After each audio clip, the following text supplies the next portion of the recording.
She came home from a weekend trip to the wedding being canceled. My fiance came home from her bachelorette weekend Sunday evening expecting to dive into final wedding preparations. We were 3 weeks out from the big day.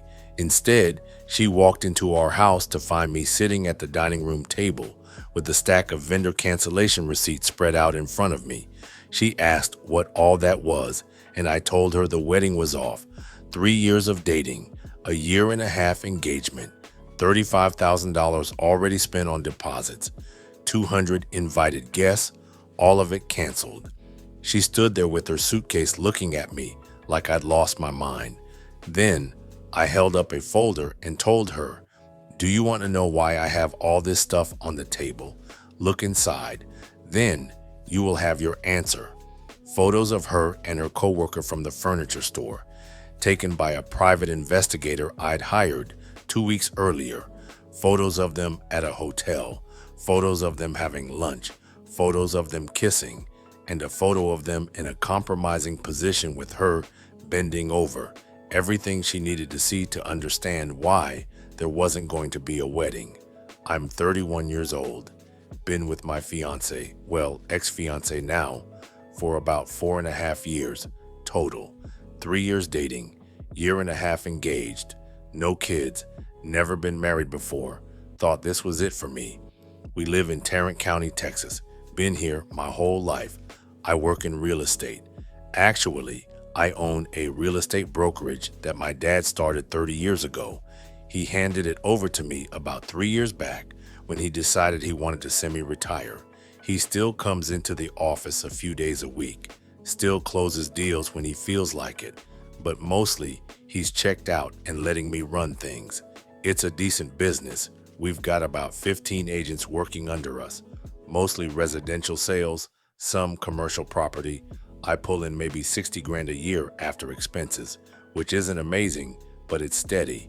My fiance worked as a manager at this high-end furniture store, the kind of place where a couch costs 8 grand. She's been there about 5 years, made around 45,000. Between the two of us, we were comfortable, not wealthy, but doing fine. We met through some friends at a barbecue, hit it off right away. She was funny, smart, easy to talk to, attractive, everything I was looking for. First year of dating was great. We would go out to dinners, take weekend trips, spend time with each other's families, all the normal relationship stuff. The second year was more of the same. Things were good. We were talking about moving in together. The third year, she moved into my house. I bought it a few years before we met. She moved in and everything seemed fine. That's when I started thinking about proposing. But before I did, something happened that I should have paid more attention to. We were at a holiday party thrown by one of my dad's old business partners. Big event with probably 100 people there. My fiance and I showed up together, had some drinks, mingled with folks. At some point, I was talking to my dad and some clients, and I looked over and saw my fiance across the room talking to a group of guys. Nothing weird about that by itself. It's a party, people talk and socialize, but the way she was acting caught my attention. Lots of laughing, touching their arms when she talked, leaning in close, that kind of body language that's a little too friendly. I didn't think much of it at the time, figured she was just being social, but later that night, a woman who's known my family for years, she and my mom have been friends since I was a kid, pulled me aside. She said she wanted to tell me something and I should take it for what it's worth. She said she's been watching my girlfriend at the party and she didn't like the way she was interacting with those men. She said it seemed flirty, said it seemed like she was enjoying the attention a little too much. Told me to be careful, that's all. I brushed it off, told myself this woman was just being overprotective. Maybe she misread the situation. My girlfriend had never given me any reason not to trust her. So I proposed 2 weeks later. Nice dinner at a restaurant we both liked. Got down on one knee. She said yes. We were engaged. Everyone was happy. Our families, our friends. Everyone thought we were a great match. We started planning the wedding right away. Set a date about 18 months out to give us time to save up and plan everything properly. We wanted to do it right. Nice venue, good food, live band, the whole thing. My dad offered to help with costs since the real estate business was doing well. Her parents contributed too. We were looking at about a $45,000 wedding, which was a stretch but manageable with everyone pitching in. First 6 months of engagement, everything was awesome. Didn't have any issues. We were excited, planning, looking at venues, tasting cakes, doing all that stuff. Our relationship was good. We were intimate regularly, probably 3 times a week on average. On a good week, 4 times. Then something started to change. Maybe around 8 or 9 months into the engagement, things started feeling different. She started working later, staying at the furniture store for inventory or meetings or whatever. She would come home tired, not really wanting to do much. Our sex life started dropping off, like off a cliff. Went from 3 times a week to once a week, then once every 2 weeks, then hardly at all. I tried talking to her about it, asking if something was wrong. She said she was just stressed with work and wedding planning, said it wasn't about me, said things would get back to normal after the wedding. I believed her. Then the dead bedroom really set in. We went from having sex once in a while to not having it at all. 2 months before the wedding, we hadn't been intimate in probably 6 weeks. I'm 31 years old, engaged to a woman I'm supposed to marry in a couple months, and we're not having sex at all. That's not normal, and it set off my internal alarm. I tried bringing it up again, and she got defensive, said I was pressuring her, said she had a lot on her mind, said I should be more understanding. But another thing, her phone habits hadn't changed at all. She wasn't secretive with her phone, wasn't guarding it, would leave it lying around, let me look through it if I wanted to. I checked a few times just to ease my mind, and there was nothing suspicious. Normal texts with her friends, normal messages with coworkers, nothing that raised any flags. I even went into her deleted folder, nothing. So I figured maybe she really was just stressed. But then, about a month before the wedding, she started acting distant in other ways. We would have plans to go to a tasting at the caterer, and she canceled last minute, said something came up at work. We were supposed to meet with the photographer to go over the shot list, and she didn't show up. Texted me saying she forgot about a work thing. We planned a weekend trip to look at hotels for the honeymoon, and she said she couldn't take time off. It was always work, always the furniture store needing her for something. And meanwhile, we're still not being intimate at all.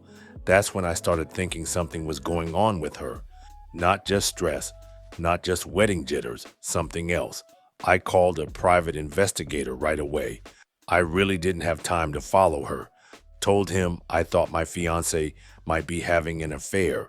Told him about the dead bedroom situation. Told him about her canceling plans and working late all the time. I told him her attitude towards me has changed. He asked if I had any proof, and I said no, just a feeling. He said surveillance for 2 weeks would run about $6,000. I paid him right on the spot. He started following her a few days later. I went about my life like normal. Went to work, came home, tried to act like nothing was wrong. Meanwhile, this investigator was tailing her, documenting her movements, taking photos. A week and a half into it, he called me and said to me, "You know why I am calling you," said he had what I needed. We met at my office. My dad wasn't in the office that day. Photos of my fiancée leaving work at her normal time, getting into her car, driving to a hotel. Photos of a guy meeting her in the parking lot. Turned out to be one of her coworkers from the furniture store. Photos of them going into a hotel together. Photos time-stamped showing they were in there for 2.5 hours. This happened twice in the week and a half he was following her. Wednesday and Friday, same pattern, both times. The investigator said he did some digging on the guy. Married, been with his wife 9 years, got 2 kids, works as a sales manager at the same furniture store my fiancé manages. Been working there about 3 years. I sat in my car looking at those photos, and I felt like someone had punched me in the stomach. This woman I was supposed to marry in 3 weeks was spending her Wednesday and Friday afternoons in hotel rooms with a married man. No wonder our sex life had dried up. No wonder she was distant. She was getting it somewhere else. I drove home that afternoon, and she was there, on the patio on her iPad. When she saw me, she asked me how work was, asked me what I wanted for dinner. I told her I wasn't sure yet. I went to our bedroom, sat on the edge of the bed, trying to figure out what to do. I could confront her right then, show her the photos, have it out. But we had a wedding in 3 weeks. Deposits paid, guests invited, her family flying in, my family excited. If I confronted her now, it would blow everything up. Or I could wait until after the wedding, try to work through it, see if she would admit it and we could fix things. But that felt insane. Marry someone who's actively cheating on me? The hell with that. Or I could just cancel everything and walk away. That's what I decided to do. Next morning, I started making calls, called the venue first, told them we needed to cancel. They said we'd lose our deposit, $8,000, but that was it. I said, fine, cancel it. Called the caterer, same thing, lost the deposit, about $5,000. Called the photographer, the DJ, the florist, the cake place. Every single vendor got a call, and every single one got told the wedding was off. Some asked if we wanted to postpone instead of cancel, and I said no, full cancellation. Lost probably $15,000 in deposits, but I didn't care. Better to lose $15,000 than marry someone who was cheating on me. Then I called a lawyer and asked about my options for getting my fiancée out of my house. She's been living there for over a year, had all her stuff there, was getting mail there. Lawyer said she has probably established residency, so I couldn't just kick her out. I'd have to give her proper legal notice, 30 days in Texas. I said fine, draw up the paperwork. He had it ready by end of day Wednesday. Formal 30-day notice to vacate. Thursday morning, I packed the photos from the PI into that envelope and left it on the table. Put the eviction notice right next to it. Then I went to work. My fiancée was on her bachelorette trip that weekend, her and 6 friends renting a house somewhere, doing whatever women do on bachelorette weekends. She left Friday morning, wasn't supposed to be back until Sunday evening. Perfect timing. I spent the weekend calling guests and telling them the wedding was canceled, made about 50 phone calls, sent a mass email to everyone else, told them we decided not to get married, didn't give details, just said the wedding was off, and we were sorry for any inconvenience. Most people were understanding. Some asked what happened. I just said it didn't work out. Told my parents the full story, showed them the photos. My mom cried.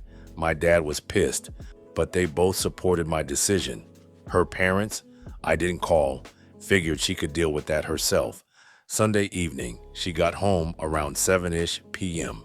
I was sitting at the dining room table waiting, heard her car pull up, heard her come through the front door. She called out that she was home, said she had so much to tell me about the weekend.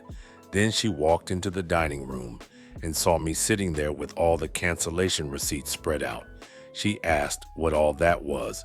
I told her the wedding was off. She laughed like I was joking. I said I wasn't joking. The wedding was canceled. I'd called all the vendors, notified all the guests. Her face went from amused to confused. She asked what I was talking about. Why would I do that? Then I held up a folder and told her, "Do you want to know why I have all this stuff on the table? Look inside." She opened it, pulled out the photos, and I watched the expression on her face. She didn't say anything for a minute, just stared at the photos. Then she tried to explain, said it wasn't what it looked like. I asked her what it looked like to her, because to me, it looked like her going into a hotel with her coworker. She said they were just friends. They were just talking. I said nobody spends 2.5 hours in a hotel room just talking. She started crying then, said it was a mistake, said it only happened a couple times, said she was going to end it. I asked her how long it had been going on. She said a few months. I asked her if that's why our sex life disappeared. She didn't answer.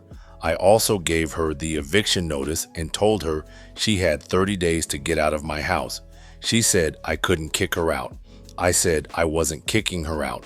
I was giving her legal notice to vacate per Texas law. She could take the 30 days or she could leave sooner. Her choice.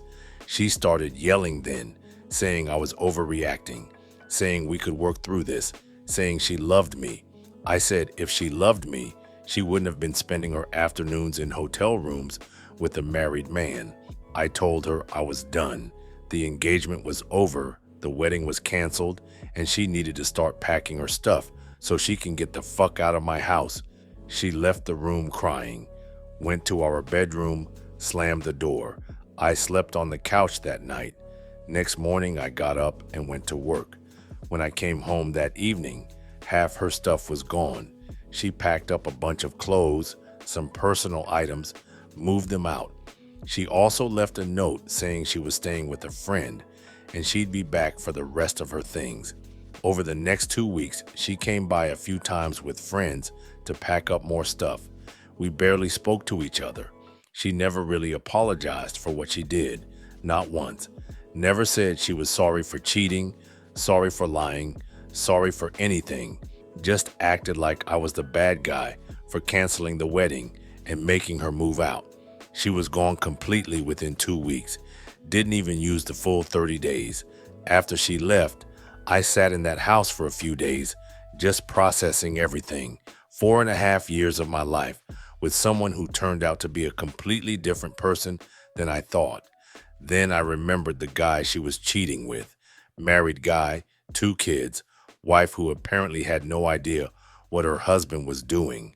I got his information from the PI report, his name, his address, everything. Found his wife on social media, sent her a message, told her who I was, told her what her husband had been doing, offered to send her the photos if she wanted proof. She responded an hour later saying yes, she wanted to see them. I sent them. She messaged back saying she had no idea, said they'd been married 9 years, said she couldn't believe this was happening. I told her I was sorry she had to find out this way, but I thought she deserved to know. She thanked me. Don't know what happened with them after that. Don't really care. That was about 5 months ago. I'm still in the same house, still running the real estate business, still single. My ex-fiancé moved about 30 minutes away from what I hear. Still works at the same furniture store as far as I know. Heard through some friends that she's still seeing that guy, even though his wife knows now. My dad keeps telling me I dodged a bullet. My friends say the same thing. And logically, I know they're right. Better to find out before the wedding than after. Better to lose 15 grand in deposits than end up divorced a year later, or worse yet, lose half your assets in divorce. But emotionally, it still hurts. I thought I was building a life with someone, thought we were partners, thought she was the one, and she threw it all away for some guy at work. The worst part is she never apologized, never admitted she was wrong, never showed any remorse for what she did, just acted like I was being unreasonable for not wanting to work through it. Looking back, I should have listened to that family friend who warned me at the party. She saw something I didn't want to see, saw my girlfriend flirting with other guys, enjoying the attention, not acting like someone who was committed. I ignored it because I didn't want to believe it, but she was right. I also should have trusted my gut when the dead bedroom started. When someone who used to be intimate with you suddenly stops, that's a red flag. That's not just stress or wedding planning. That's someone getting their needs met somewhere else. But I made excuses for her, believed her when she said it was temporary, didn't want to face the possibility that she was cheating. The phone thing threw me off too. She wasn't secretive with it. Let me look through it whenever. Turns out she was just being smart about it. Probably had messages with him on some app I didn't think to check, or they were deleting their conversations. Or maybe they just were not stupid enough to leave evidence on her phone. Either way, she was good at hiding it. If it wasn't for the dead bedroom, I probably never would have hired that investigator, And if I hadn't hired him, I would have married her 3 weeks later completely clueless. So, I guess in a twisted way, the dead bedroom saved me from marrying someone who was actively cheating on me, saved me from finding out a year or two into the marriage when it would have been even messier to get out. My friends keep trying to set me up with people, and I keep saying I'm not ready. Maybe someday. Right now, I'm just focused on work, on rebuilding my life as a single guy, on figuring out what I actually want. Because clearly, I didn't know what I wanted before. Thought I wanted to marry someone who looked good on paper, but turned out to be completely wrong for me. Someone who couldn't stay faithful, couldn't communicate, couldn't own up to what she had done. Next time, if there is a next time, I'll pay more attention to red flags, to gut feelings, to warnings from people who care about me, to changes in intimacy, to distance, to excuses that don't quite add up. I'll trust my instincts instead of making excuses. She came home from her bachelorette weekend to a canceled wedding, to photos of her affair spread out on the table, to an eviction notice and a fiance who was done. Some people think I should have confronted her first, given her a chance to explain before I canceled everything. But what was there to explain? I had photos, I had timestamps, I had her going to a hotel with another man twice a week. There was no explanation that was going to make that okay. So I made the decision I needed to make, canceled the wedding, ended the engagement, moved on with my life. And yeah, it hurt, still hurts sometimes, but it's better than the alternative, better than marrying someone who was cheating on me and pretending everything was fine, better than building a life with someone I couldn't trust. So I guess in the end, I really did dodge a bullet. Just wish I'd seen it coming before I spent 4.5 years and 35 grand figuring it out.